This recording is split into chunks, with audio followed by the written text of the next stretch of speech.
vamos a leer a manera de texto base el versículo 24 y 25. Dice la Biblia, en el nombre del Padre, del Hijo y del Espíritu Santo, capítulo 7 de Hebreos, versículo 24. Mas por cuanto permanece para siempre, tiene un sacerdocio inmutable, por lo cual puede también salvar perpetuamente a los que en él se acercan a Dios, viviendo siempre para interceder por ellos. Oremos, hermanos. Señor, te damos las gracias por la oportunidad que nos das de tener vida y salud este domingo para estar aquí en tu casa, Señor.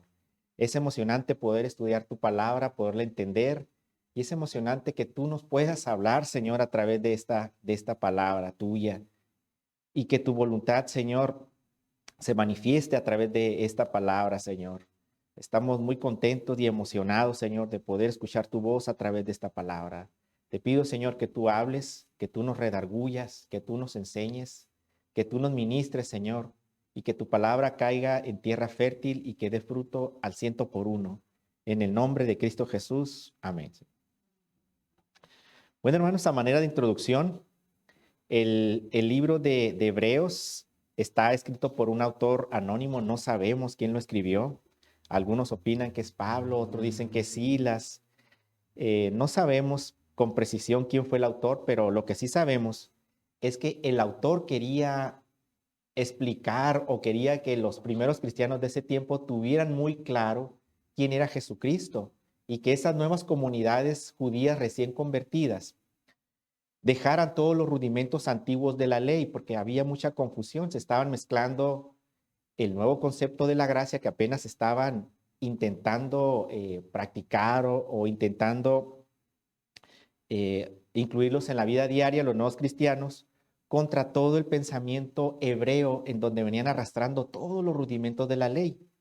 Así que el autor del libro de los Hebreos hace un esfuerzo y el Espíritu Santo le da una revelación tremenda para que los primeros cristianos pudieran entender que ya no era necesario todo lo que hacían antes porque ahora existía una nueva ley. Y es lo que está explicando el libro de Hebreos y particularmente el capítulo 7 es el que nos da luz sobre esta nueva ley que aparece y que reemplaza a toda la antigua ley. Así que este libro de Hebreos está dirigida a los creyentes de ese primer siglo. Está dirigida principalmente a tres grupos: a los cristianos convencidos, es decir, a todos los judíos que estaban convertidos y que no tenían ningún problema con interpretar la figura de Jesucristo, cómo venía a reemplazar todo el Viejo Testamento. Pero dentro de esos grupos también había incrédulos. Había un grupo de personas que estaban intelectualmente convencidos del evangelio, es decir, ellos sabían que tenía que venir un Mesías, pero no eran gente renovada, era gente que cuestionaba todo. Eran personas que ponían a dudar a los creyentes y que ponían un camino difícil para los nuevos creyentes, pero eran gente que estaba en la iglesia. Pues. Yo estoy en la iglesia, yo estoy intelectualmente convencido de que tenía que venir un Mesías, pero sin embargo yo no vivo la vida cristiana que debo de vivir. Y finalmente había otro grupo de incrédulos que eran atraídos por el evangelio, pero no tenían una convicción muy clara del evangelio. Esta gente son los grupos de personas que van a las iglesias y que escuchan y cuestionan absolutamente todo, hermanos. Y cuestionan, bueno, es un derecho que podamos cuestionar una mala enseñanza, ¿no? Pero son personas que no estudian la Biblia, son personas que no oran, son personas que no participan de las actividades de la iglesia, de los mandamientos que tenemos muy claros. Son personas que cuestionan todo y por lo tanto, de alguna manera, son un estorbo, hermanos, son un estorbo para que la fe de muchos hermanos crezcan. Así que el escenario de aquel tiempo no es muy distinto al que estamos viviendo ahorita, ¿no? Es muy similar, pero bueno, ellos tenían todavía un mayor problema, que era cómo dejamos todo lo que hemos aprendido, lo que vivíamos o lo que vivían nuestros antepasados, para simplemente ya no depender de la ley y ahora tener nuevo nacimiento y con eso ser más que suficiente. Todo eso botaba en la cabeza de las personas del primer siglo. Ahora, a quienes iba dirigido esta carta, no era una congregación joven, no era una congregación nueva, ya que Hebreos en el capítulo 5 Hebreos en el capítulo 5, en el versículo 12 nos dice, porque debiendo ser ya maestros, después de tanto tiempo, tenéis necesidad de que os vuelva a enseñar cuáles son los primeros rudimentos de la palabra de Dios, y habéis llegado a ser tales que tenéis necesidad de leche y no de alimento sólido. Con esta exhortación, el autor nos da a entender que la congregación a la que se está dirigiendo no es joven, ya sabían. Ellos ya tenían un amplio conocimiento de esta verdad y por lo tanto no era una congregación joven, ya que ya deberían ser cristianos adultos en la fe y deberían ser maestros, de acuerdo a lo que estamos leyendo. En ese tiempo en el que se escribió el libro de Hebreos, estaba continuo, el sacerdocio levítico y el sistema de sacrificios. Si nos vamos al capítulo 7, a los versículos 27 y 28, nos dice el versículo 27 del capítulo 7 de Hebreos, que no teniendo necesidad cada día como aquellos sumos sacerdotes de ofrecer primero sacrificios por sus propios pecados y luego por los del pueblo, porque esto lo hizo una sola vez para siempre, ofreciéndose a sí mismo, porque la ley constituye sumos sacerdotes a débiles hombres, pero la palabra del juramento posterior a la ley al Hijo, hecho perfecto para siempre. Así que el autor da a entender con estos versículos 27 y 28, dado que está hablando de forma presente, que el sistema sacerdotal y que el sistema levítico de sacrificios estaba vigente en el tiempo en que se escribió el libro de Hebreos. Entonces, todavía más confusión, ¿no? Pero ¿cómo? Viene un hombre, muere por nosotros y todo este sistema ya no es necesario. Bueno, pues esto es lo que está aclarando el autor al libro de los Hebreos en el capítulo 7. Ahora, en este libro de Hebreos, la esencia de este libro de Hebreos es que habla sobre la supremacía de Cristo. Tenemos a Cristo como actor central y ya no necesitamos a la ley. Si nosotros vemos en nuestras Biblias, en los encabezados de la Reina Valera, en cada uno de los capítulos hablan sobre el Hijo. Todo habla sobre el Hijo. Y ese es el esfuerzo del autor de este libro. Por ejemplo, el capítulo 1 dice que Dios nos ha hablado por el Hijo. Es la introducción, que anteriormente nos hablaba por los profetas, pero ahora nos ha hablado por el Hijo. Ya no nos habla por los profetas, ahora nos habla a través del Hijo. El capítulo 2 nos recomienda que no desperdiciemos un esfuerzo, una salvación tan grande a través de su Hijo. El capítulo 3 nos dice que Jesús es superior a Moisés. Para los judíos no existe otro profeta más grande que Moisés actualmente, y en ese tiempo estaba muy claro que Moisés era el profeta más respetado y el mayor que existía o que existe para los judíos, pero Jesús en el capítulo 3 es declarado como un profeta superior a Moisés. El capítulo 4 hace referencia a que ya no es necesario el día de reposo, el día de reposo en la ley. Ahora existe otro reposo que es el de reposo que nos da Jesucristo con la salvación que nos ha entregado. A eso se refiere el capítulo 4. El capítulo 5 resalta a Jesucristo como sumo sacerdote.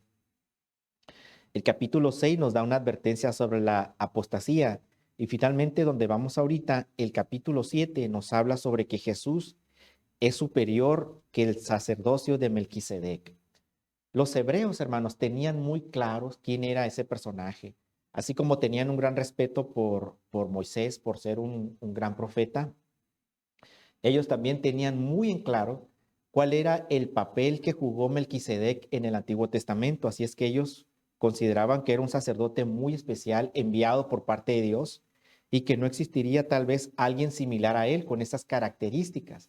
Sin embargo, el capítulo 7 nos está aclarando que sí hay otro personaje u otro sacerdote que es superior a este sacerdote que Dios permitió que apareciera en el libro de Génesis con gran autoridad, ya que Abraham, el padre de la fe, le da o lo reconoce, otorgándole los diezmos del botín que obtuvieron en un combate. Entonces el capítulo 7, hermanos, se centra en que Jesucristo es mejor sacerdote que el sacerdote que consideraban ellos como superior. El capítulo 7, hermanos, es la esencia del libro de Hebreos, que es lo que estamos estudiando ahorita. Y vamos a a continuar este estudio dando un pequeño resumen rápidamente sobre el capítulo 7, porque el capítulo 7, hermano, repito, es la esencia de todo el libro de Hebreos. El escritor de Hebreos ahora explica en un tema que se había introducido antes en Hebreos 2:17, cómo Jesucristo es el sumo sacerdote. Eh, el autor del libro de Hebreos, en el capítulo 5, versículo 10, habla sobre este tema, donde cómo Jesús es un mejor sacerdote que el sacerdocio de Melquisedec. Esto era muy importante que el autor al libro de los Hebreos lo introdujera, porque en la mentalidad judía de ese tiempo no había otros dos personajes más importantes en la historia hebrea como Moisés y como Melquisedec. Así que el autor del libro de Hebreos tiene que resaltar forzosamente que sí hay otro personaje y es Jesucristo. Y eso necesitaba quedarle claro a todos los cristianos judíos de ese tiempo para que no tuvieran esa confrontación en sus mentes o ese problema intelectual que tenían y que les quedara claro que ahora todo se resolvía con la fe, con el sacrificio que Jesucristo hizo. Estos cristianos judíos de aquel tiempo tenían mucho interés pues en conocer cómo era que Jesús era sumo sacerdote si él no provenía de la línea sacerdotal de Leví. Ese era un gran problema intelectual de ese tiempo, ¿no? Y de eso el pastor nos habló la semana pasada, ¿no? Que el Señor, haciendo un paréntesis dentro de los linajes sacerdotales que eran hereditarios, hace una acepción y pone a su hijo por llamado de él mismo, ¿no? Entonces el autor al libro de los Hebreos quiere eliminar estos problemas intelectuales a los cuales los judíos de aquel tiempo tenían en su mente. Estos problemas, pues estos problemas intelectuales o tal vez problemas de interpretación no les permitía madurar como cristianos. Eso es lo que nos habla a manera de introducción el capítulo 7.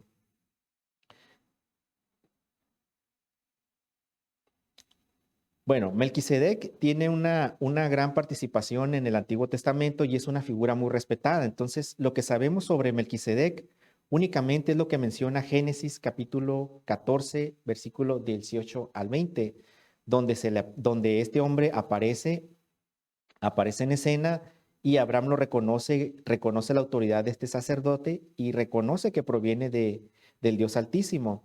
Los versículos 4 al 10, hermanos, del capítulo 7, que estudiamos la semana pasada, el autor al libro de los Hebreos resalta que Melquisedec es superior a Abraham, porque Abraham le dio los diezmos del botín que había obtenido y con ello Melquisedec bendijo a Abraham. ¿Quién era Melquisedec? Bueno, sabemos que de acuerdo a lo que estudiamos la semana pasada, que es una tipología de Cristo, no es una teofanía. Entonces, ¿qué diferencia hay, hermanos, entre una tipología de Cristo y qué diferencia hay entre una teofanía? Una tipología de Cristo, si nos centramos en la Biblia, una tipología de Cristo, pues es un personaje que tiene características similares a Jesucristo. Por ejemplo, se dice que Josué tiene una tipología de Cristo y esto es porque guió al pueblo a la salvación. Él era un líder. Josué llevó al pueblo a la tierra prometida y eso es una tipología porque Cristo nos lleva a una tierra prometida pero espiritual y Josué llevó al pueblo a una tierra material prometida, ¿no? Eso es una tipología, hermanos. Mientras que una teofanía es cuando Dios mismo se convierte o se aparece en alguna otra forma y se manifiesta. Por ejemplo, vámonos al libro de Jueces, capítulo 3, versículos 17 y 18. Jueces, capítulo 3.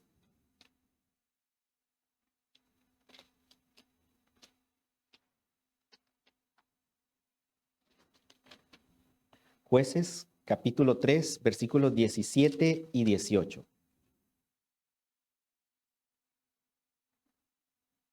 Perdón, 17 y 18.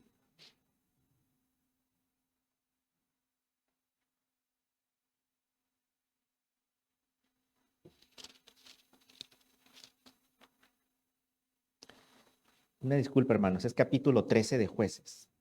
Es capítulo 13, sí, no tiene nada que ver. Es capítulo 13.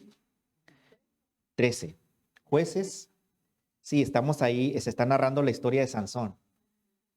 Jueces capítulo 13, versículo 17. Entonces dijo Manoa al ángel de Jehová, ¿cuál es tu nombre para que cuando se cumpla tu palabra te honremos? Y el ángel de Jehová respondió, ¿por qué preguntas por mi nombre que es admirable? Pregunta aquí, hermanos, ¿quién es ese ángel de Jehová?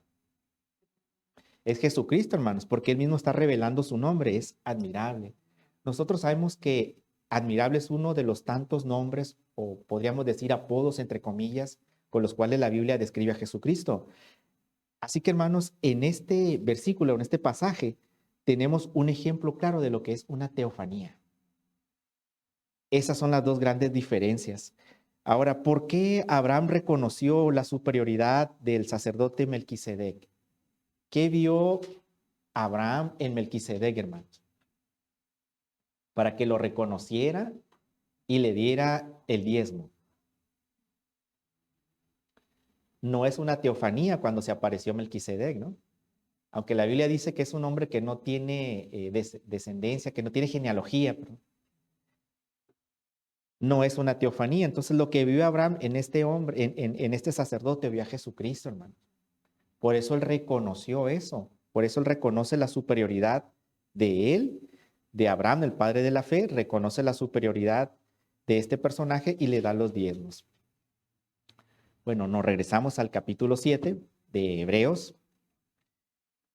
en donde vamos a ver que existe una necesidad de un nuevo sacerdocio. En el versículo 11 que estudiamos la semana pasada, se hace mención de que el sacerdocio levítico nunca hizo nada perfecto. El versículo 12 nos habla que el cambio de sacerdocio tiene que darse porque hubo lugar a la ley de Moisés. Hay un cambio con la ley de Moisés. Los versículos 13 y 14 del capítulo 7 nos dice que de acuerdo a la ley mosaica, Jesús no podía ser sacerdote ya que era de la tribu no convocada para eso. Eso lo estudiamos la semana pasada. Este es un pequeño resumen rápidamente para entrar en contexto.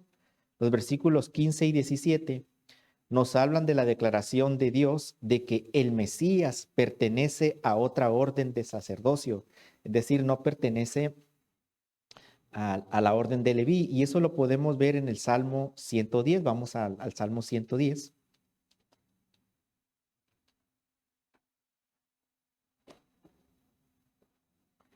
Y veamos cómo por revelación el rey David escribe lo siguiente, el Salmo 110.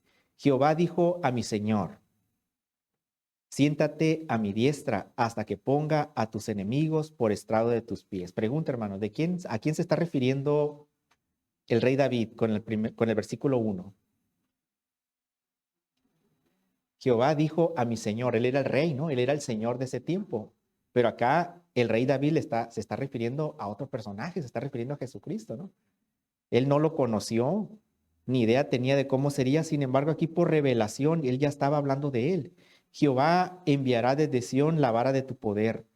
Domina en medio de tus enemigos. Tu pueblo se te ofrecerá voluntariamente en el día de tu poder. En la hermosura de la santidad desde el seno de la aurora, tienes tú el rocío de tu juventud.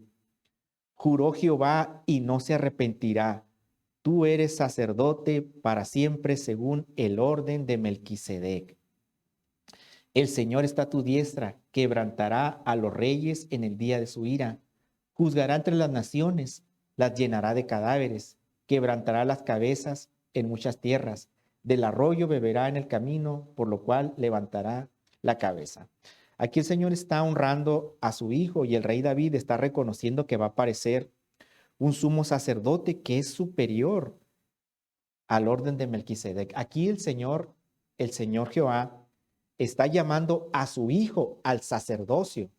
El sacerdocio levítico era por herencia, hermano. Recordemos que toda la línea sacerdotal venía por Aarón y los hijos o los descendientes eran los que tenían el derecho hereditario de ser sacerdotes.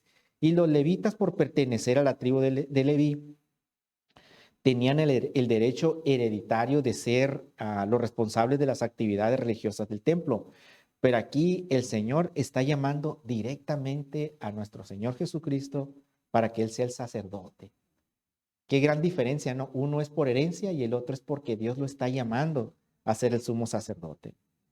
Muy bien, entonces nosotros iniciamos con nuestro estudio a partir del versículo 18, que dice, Hebreos capítulo 7, versículo 18, queda pues abrogado el mandamiento anterior a causa de su debilidad e ineficacia, pues nada perfeccionó la ley, y de la introducción de una mejor esperanza, por la cual nos acercamos a Dios. Bueno, con este versículo 18, aquí tenemos que hacernos varias preguntas. Aquí nos queda abrogado un mandamiento anterior a causa de que es débil y que es ineficiente, es ineficaz. Bueno, la ley era débil en el sentido de que no podía salvar a nadie. La ley, la ley del Antiguo Testamento, hablando específicamente sobre el perdón de pecados, no liberaba a los hombres del pecado. Únicamente entendemos que esta ley lo que hacía era cubrir pecados, ¿no? Eran cubiertos de manera temporal.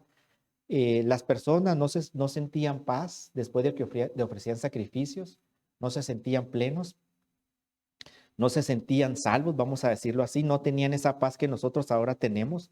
Esa era la ineficiencia de ese método, pero la idea de que esa ley, de ese sistema ceremonial, era que los hombres de ese tiempo se acercaran a Dios. Ese era el propósito de la ley, que se acercaran a Dios. Ese acercamiento a Dios era muy mecánico. Era a través de una serie de sacrificios, era a través de pedir perdón, era a través de todo un sistema religioso. Así que las personas no eran transformadas, las personas tenían una convicción de pecado porque la ley los acusaba directamente. Ellos sabían que nadie era perfecto de acuerdo a la ley que estaba establecida, así que ellos tenían que ofrecer sacrificios, pedir perdón, pero no había un cambio en ellos, no había una transformación. Esa era la ineficacia de la ley. Vamos a ver qué dice Romanos capítulo 8, versículo 3.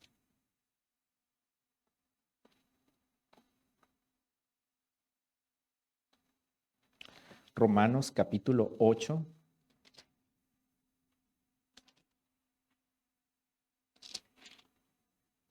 versículo 3. Porque lo que era imposible para la ley, por cuanto era débil por la carne, Dios enviando a su Hijo en semejanza de carne de pecado y a causa del pecado, condenó al pecado en la carne. Aquí el apóstol Pablo nos está diciendo también que esa ley era ineficiente, era ineficaz, no era suficiente para que el hombre tuviera plenitud. Vámonos inmediatamente a Gálatas, Gálatas capítulo 4. Gálatas capítulo 4, versículos 8 y 9.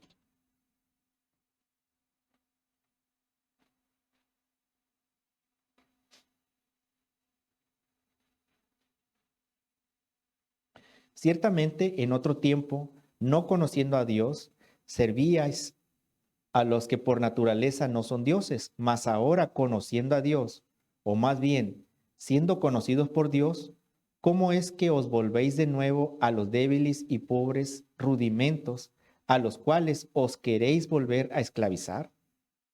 Bueno, aquí el apóstol Pablo se está dirigiendo a una congregación que se convierte al evangelio, empiezan a vivir esa nueva vida, reemplazan a la ley para vivir en fe, pero había otro grupo dentro de esta congregación de los Gálatas que estaban esclavizándose otra vez nuevamente, ¿no? Y aquí estamos, y aquí Pablo les está reclamando, si ya les expliqué que hay una ineficacia en seguir a la ley, ¿por qué se regresan otra vez a la ley, ¿no? Como pasa actualmente con muchos grupos cristianos. Pero bueno, veamos, ¿a qué ley se refiere entonces el versículo 18 cuando dice que este mandamiento queda abrogado? ¿Qué mandamiento es el que es abrogado? Actualmente esa ley es abrogada. Actualmente nosotros seguimos esa ley. Bueno, en sesiones pasadas el pastor nos habló que existen tres tipos, o esencialmente la ley se agrupaba en tres grandes grupos. Uno de ellos era la ley moral, la ley civil y la ley ceremonial. En el libro de Levíticos no está agrupada de esta manera, pero nosotros podemos interpretarla que así se maneja.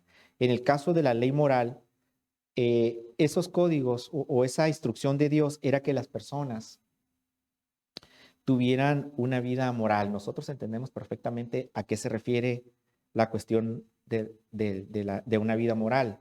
Comúnmente este tipo de reyes o de reglamentos en el Levítico tenían que ver con las cuestiones sexuales o las cuestiones inmorales, ¿no? Las cuestiones de inmoralidad sexual.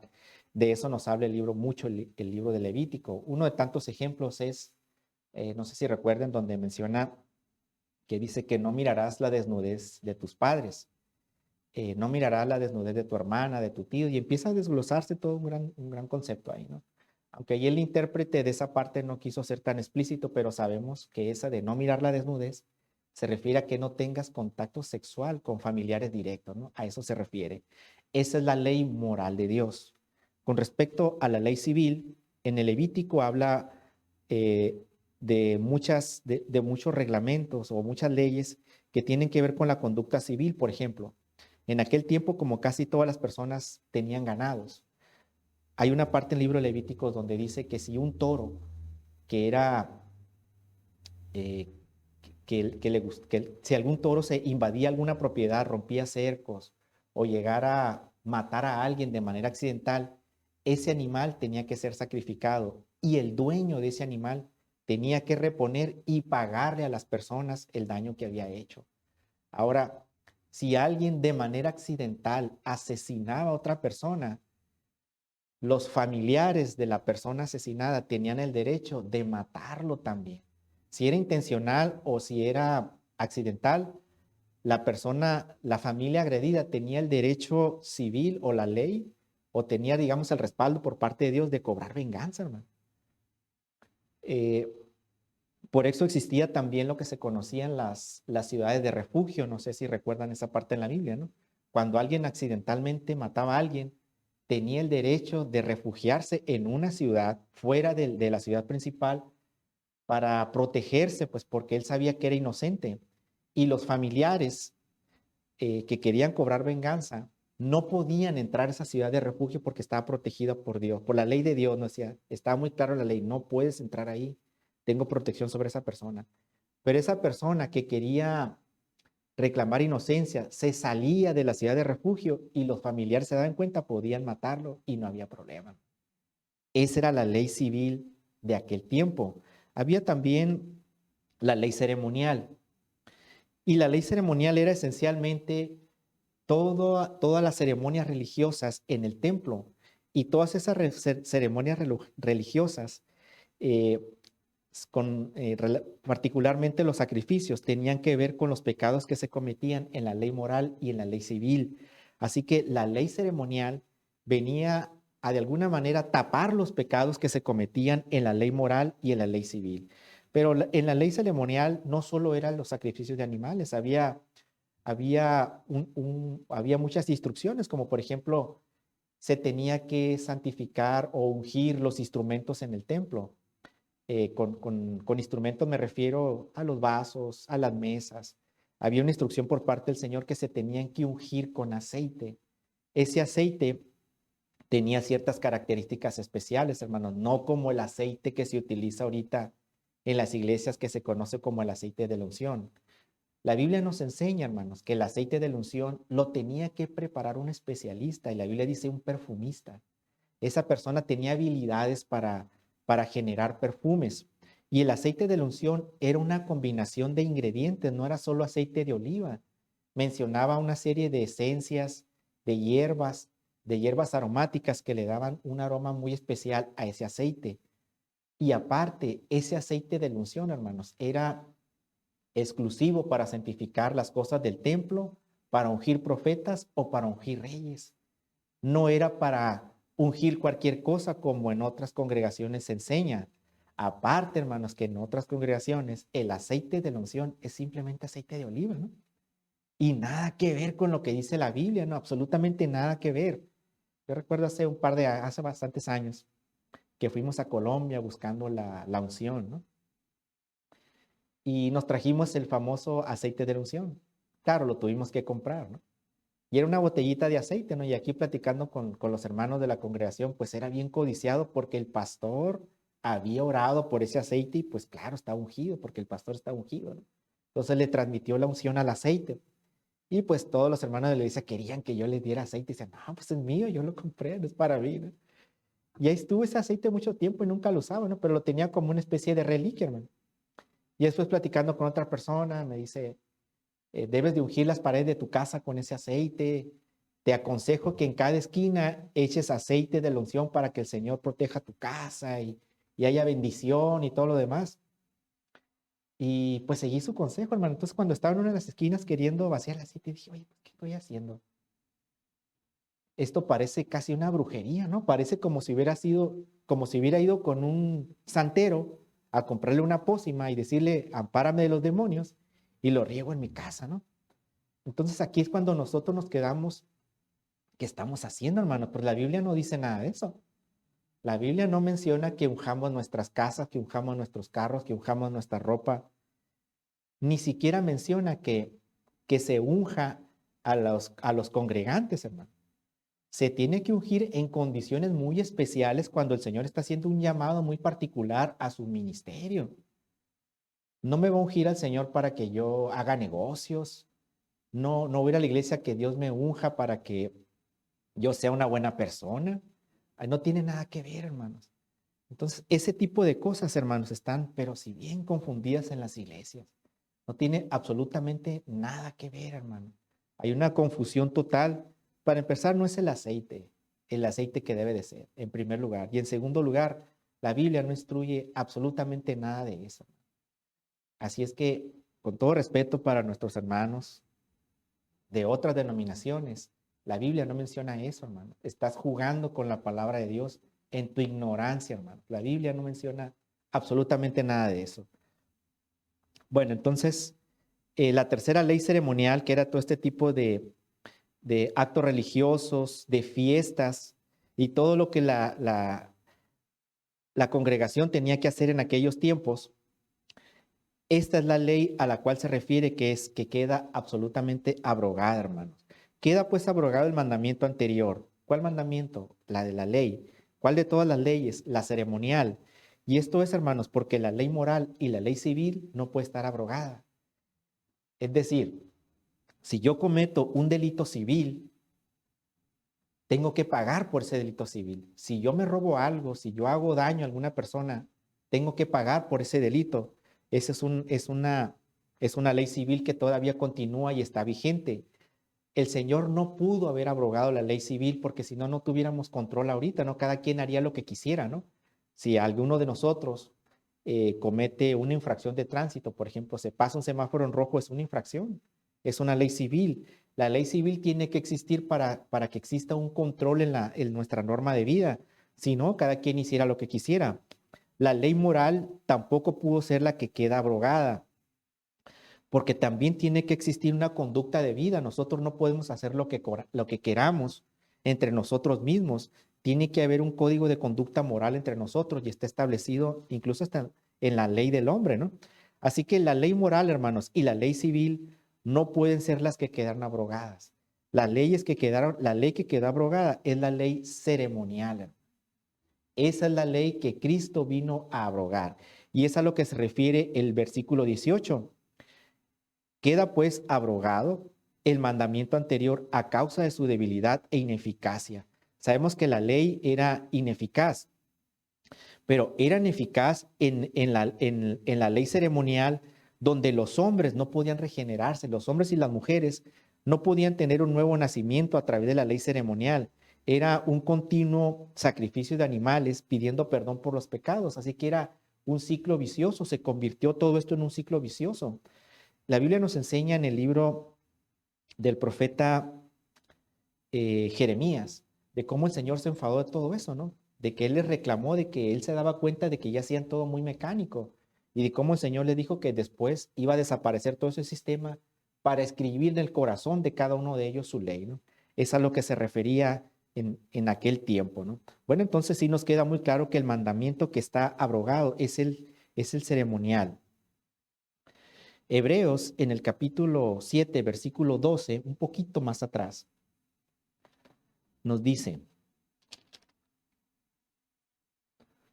porque cambiado el sacerdocio, necesario es que haya también cambio de ley.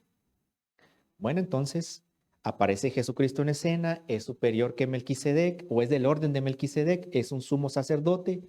Y aquí el escritor nos dice que si va a haber cambio de un sacerdote que representaba toda la ley del Antiguo Testamento y va a aparecer un nuevo sacerdote que no proviene de la línea sacerdotal que ya estaba establecida, entonces necesariamente tenía que haber un cambio en la ley, de acuerdo a lo que dice el versículo 12. Es necesario que haya un cambio también en la ley. ¿Y cuál sería entonces, hermanos, la nueva ley que tendría que entrar si entró un nuevo sacerdote? Bueno, vamos a ver qué dice el versículo 19. Pues nada perfeccionó la ley y de la introducción de una mejor esperanza por la cual nos acercamos a Dios. El versículo 19 nos está hablando de la introducción de una mejor esperanza. Esta es la nueva ley del Señor, esta es la gracia de Dios que viene hacia nosotros a través del sacrificio de Jesucristo. Así que hermanos, desaparece la antigua ley y de acuerdo a lo que estamos leyendo en el versículo 19 dice que esa ley no daba esperanza, pero ahora se está implementando una nueva ley que nos da esperanza. Dice aquí, y de la introducción de una mejor esperanza por la cual nos acercamos a Dios. El propósito de la ley, hermanos, en el Antiguo Testamento era que las personas se acercaran a Dios. Se acercaban, pero de una manera mecánica. Pero ahora, con esta nueva ley, con la introducción de esta nueva y mejor esperanza, nosotros nos acercamos a Dios ahora a través de su Hijo. Con lo cual ahora tenemos una gran esperanza. Esta es la ley de la gracia de Dios que es adquirida para nosotros por medio de nuestro Salvador, por medio del Señor Jesucristo. Así que acercarse a Dios es la esencia del cristianismo, hermano. Por eso estamos aquí, porque nos queremos acercar a Dios. A diferencia del sistema levítico, la ley mantenía a las personas fuera del lugar santísimo, fuera del lugar santo, y a lo único que podían aspirar era poder estar en el atrio exterior. Únicamente el sumo sacerdote tenía derecho a entrar al lugar santo y al lugar santísimo una vez al año. Pero ahora, con el sacrificio de nuestro Salvador, nosotros tenemos derecho de entrar al lugar santísimo, hermano, y a tener comunicación directa con con nuestro Señor, con nuestro Padre Dios. Así que, hermanos, ahora tenemos una mejor esperanza. Es esa fe que tenemos en nuestro Señor Jesucristo, que es el intermediario para tener acceso al lugar santísimo. Así que, hermanos, esta ley es anulada como medio para establecer una nueva relación y tener un acceso con el Señor. Así que el sistema levítico y su sacerdocio no pudieron salvar a nadie de sus pecados. Cubrían pecados, pero no podían salvar a nadie. Ahora Jesucristo, el sumo sacerdote, es nuestro Salvador. Y este sacerdocio está por encima de la ley del Viejo Testamento. Así que, hermanos, gracias a Dios por esta nueva ley. Somos libres de la condenación que había de la ley pasada.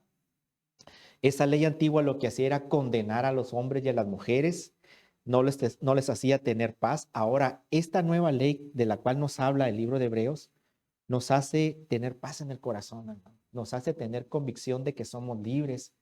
Y el Espíritu Santo, si nosotros cometemos alguna violación en alguna cosa que sabemos que ofendemos a Dios, sabemos que tenemos un mediador que es Jesucristo, ¿no?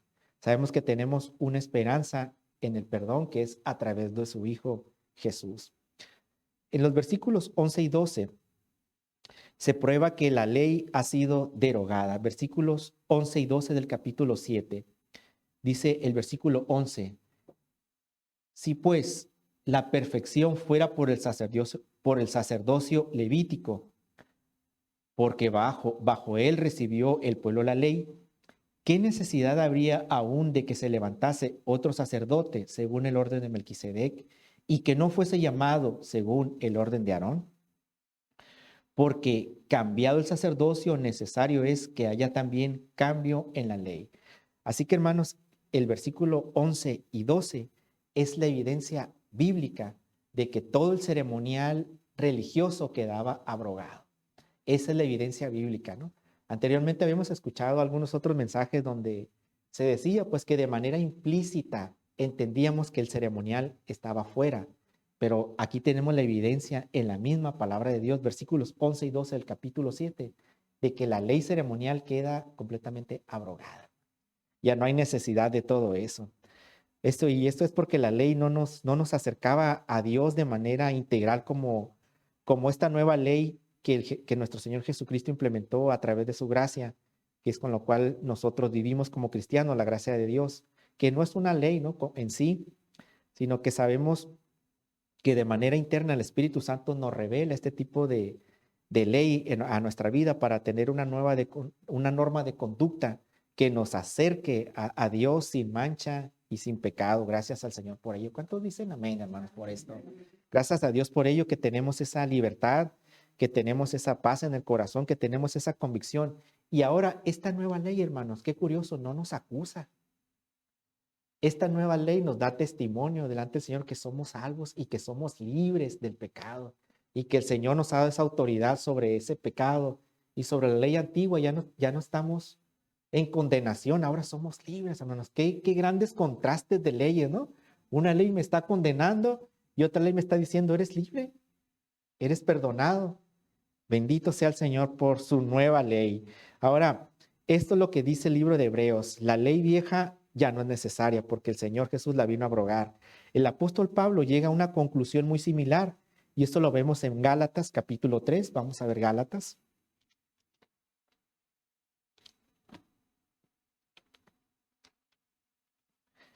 Gálatas capítulo 3, versículo 21 al 25.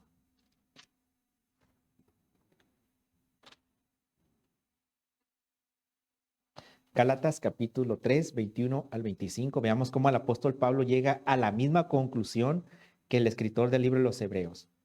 Luego la ley es contraria a las promesas de Dios en ninguna manera, porque si la ley dada pudiera vivificar, la justicia fuera verdaderamente por la ley.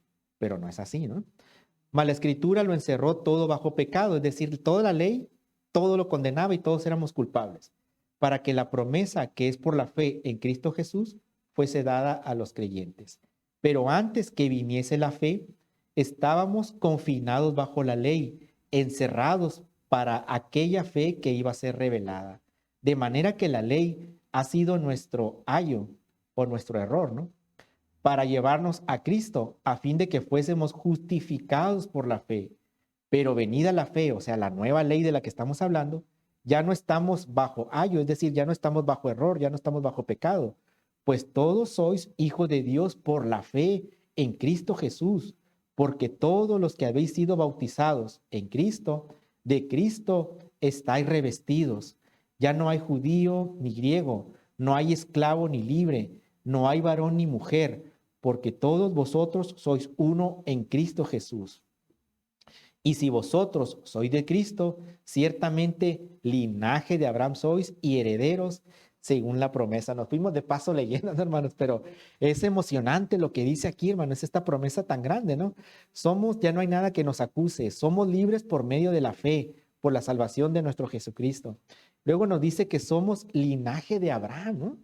El linaje de Abraham y parte somos, y por lo tanto somos herederos de acuerdo a la promesa. Así que en Gálatas el apóstol Pablo muestra cómo la ley necesitaba muestra a la ley como un tutor que nos lleva a Jesús, es decir, era un conducto para que en un futuro se revelara Jesucristo. Y en Hebreos la ley está asociada a un sacerdocio, a un sumo sacerdote, que en este caso pues es Jesucristo.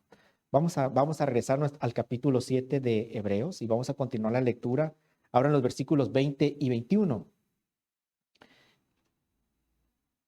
Versículo 20 dice, y esto no fue hecho sin juramento, porque los otros ciertamente sin juramento fueron hechos sacerdotes, pero este, con el juramento del que dijo, juró el Señor y no se arrepentirá, tú eres sacerdote para siempre, según el orden de Melquisedec. Así que los otros sacerdotes anteriores a Jesucristo, hermanos, eran sacerdotes por herencia, no eran llamados por el Señor, era un derecho que tenían ellos. Pero más sin embargo con Jesús no fue así, ya que nuestro Dios directamente llamó a Jesucristo a este ministerio sacerdotal directamente. Versículo 22. Por lo tanto, Jesús es hecho fiador de un mejor pacto. Así es que Jesús es nuestra mejor garantía o es nuestro mejor aval para ser el representante nuestro o el intermediario ante Dios el Padre. Aquí menciona una palabra muy interesante, que Él es fiador, o en otras palabras, es aval. La palabra griega antigua para fiador, egus, describía a alguien que daba una garantía o una seguridad. Era una persona que podía servir de fiador para un préstamo o alguien que pagaría la fianza para un prisionero. Así que Jesús es la garantía de este nuevo pacto, hermanos. Y con relación a la palabra pacto, dice fiador de un pacto, es decir, Él es el aval de un mejor pacto.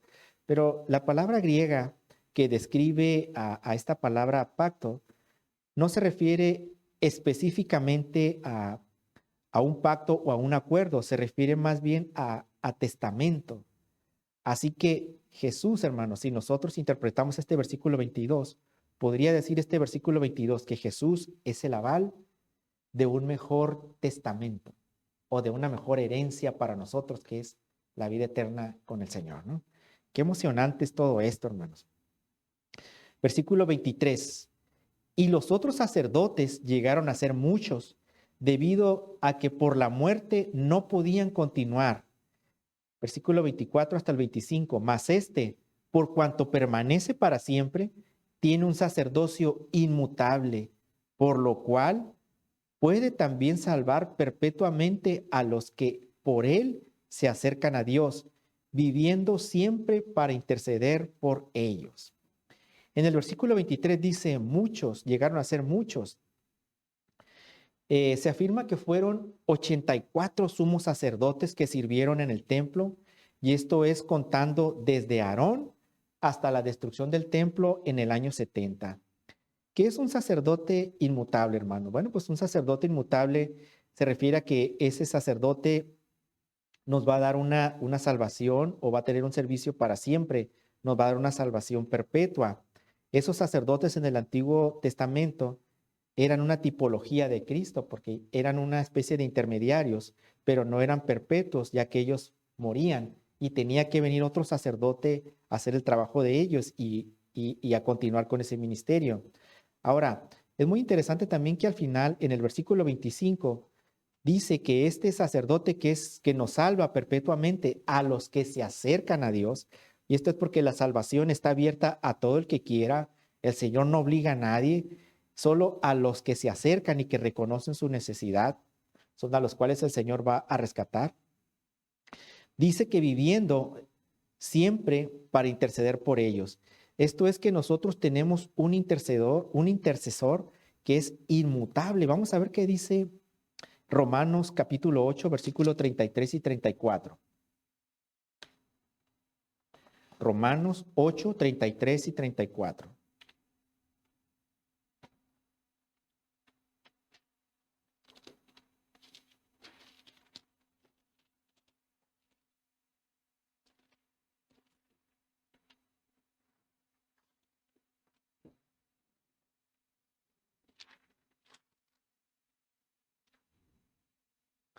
¿Quién acusará a los escogidos de Dios? Dios es el que justifica. ¿Quién es el que condenará? Cristo es el que murió, más aún el que también resucitó y el que además está a la diestra de Dios, el que también intercede por nosotros. Así que hermanos, vemos que hay aquí una armonía entre estos dos versículos. El versículo 25 del capítulo 7 de Hebreos nos dice que hay un intercesor para siempre por nosotros.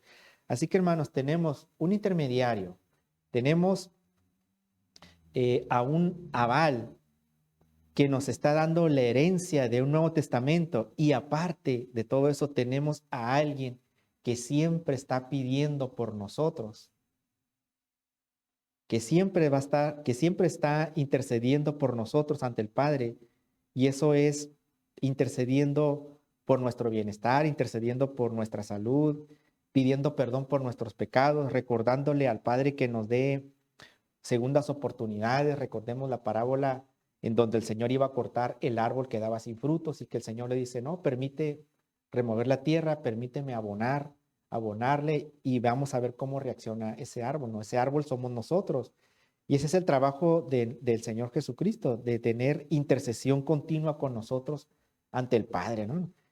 Así que hermanos, qué enseñanza tan completa le estaba dando el autor del libro de los Hebreos a los cristianos del primer siglo que estaban confundidos, ¿no?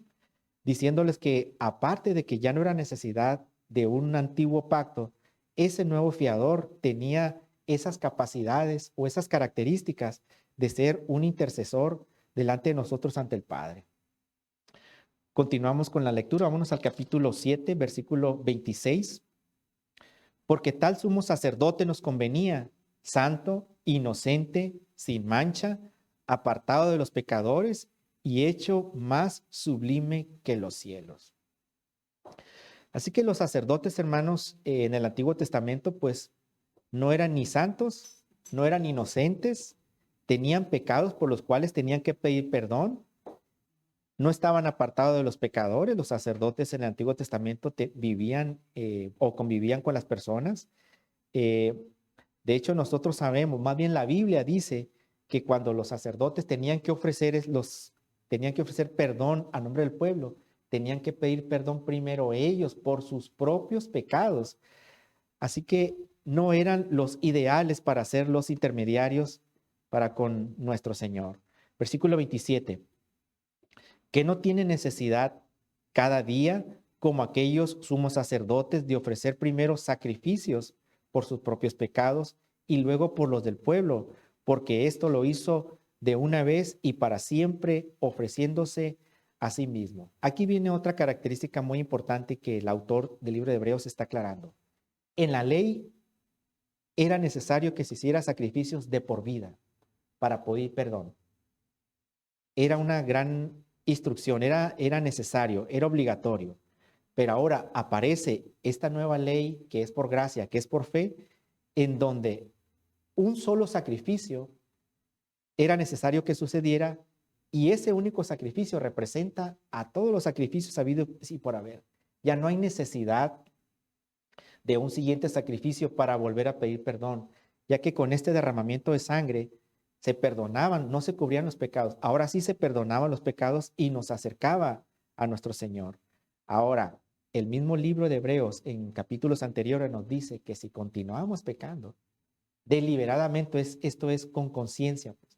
Yo teniendo conciencia de que ya soy convertido, de que debo tener una norma de conducta distinta y sigo haciendo lo que hacía antes, entonces para mí ya no hay esperanza o para mí ya no habría perdón porque estoy pisoteando ese sacrificio que hizo Jesucristo.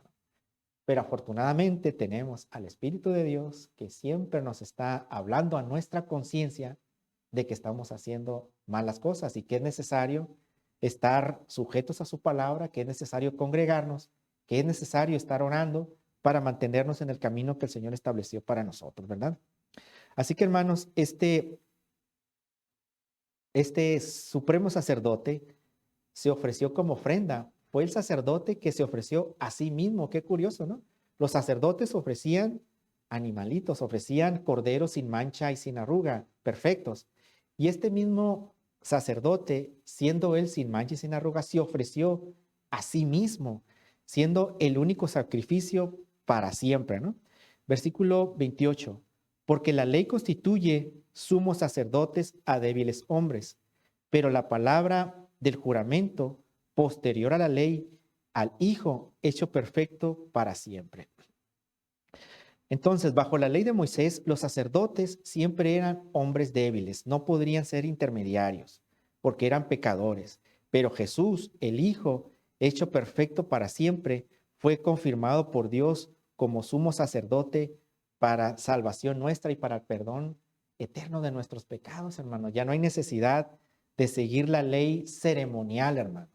Curiosamente, también algunos de nuestros hermanos en la fe quieren seguir atados a la ley ceremonial, como los grupos adventistas o algunos otros grupos que nosotros conocemos, ¿no?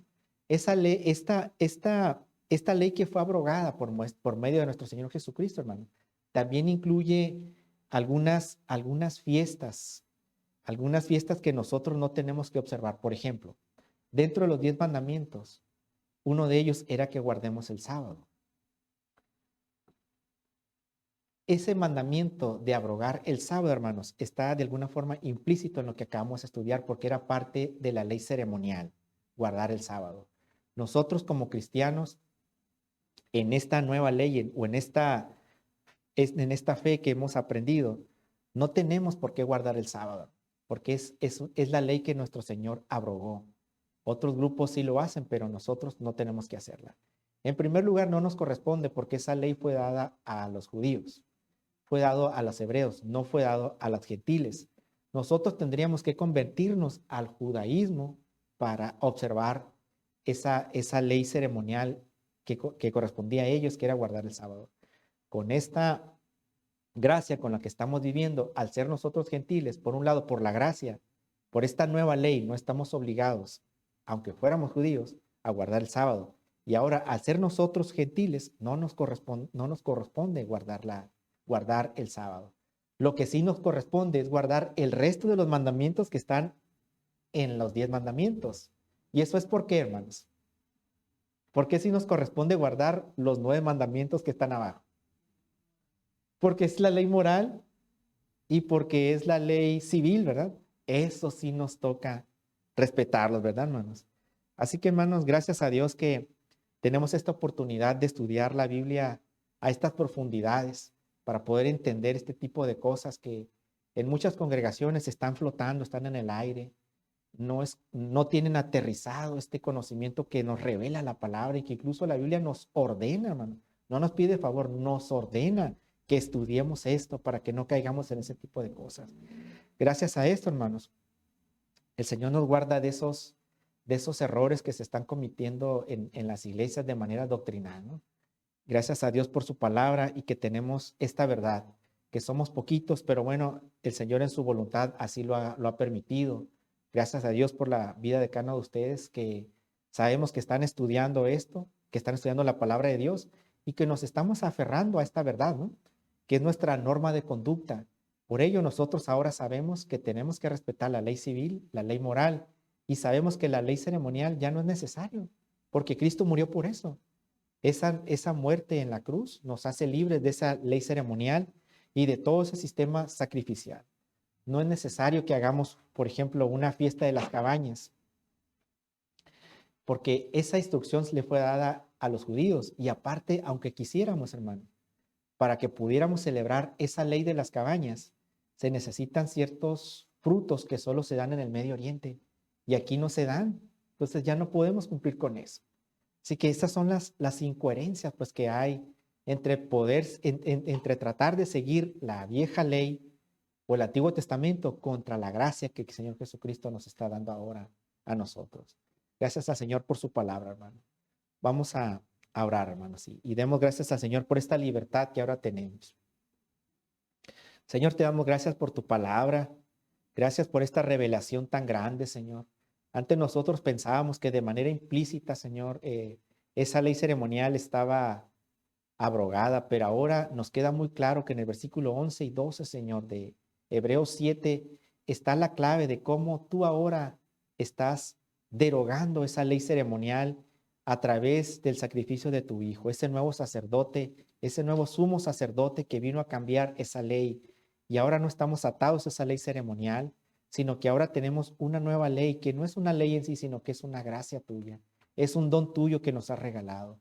Y ahora esa gracia y ese don, Señor, nos ha hecho libres para tener paz. Nos ha hecho libres para tener una convicción de acercarnos a ti de manera libre, Señor, en paz, en santidad hacia ti, Señor.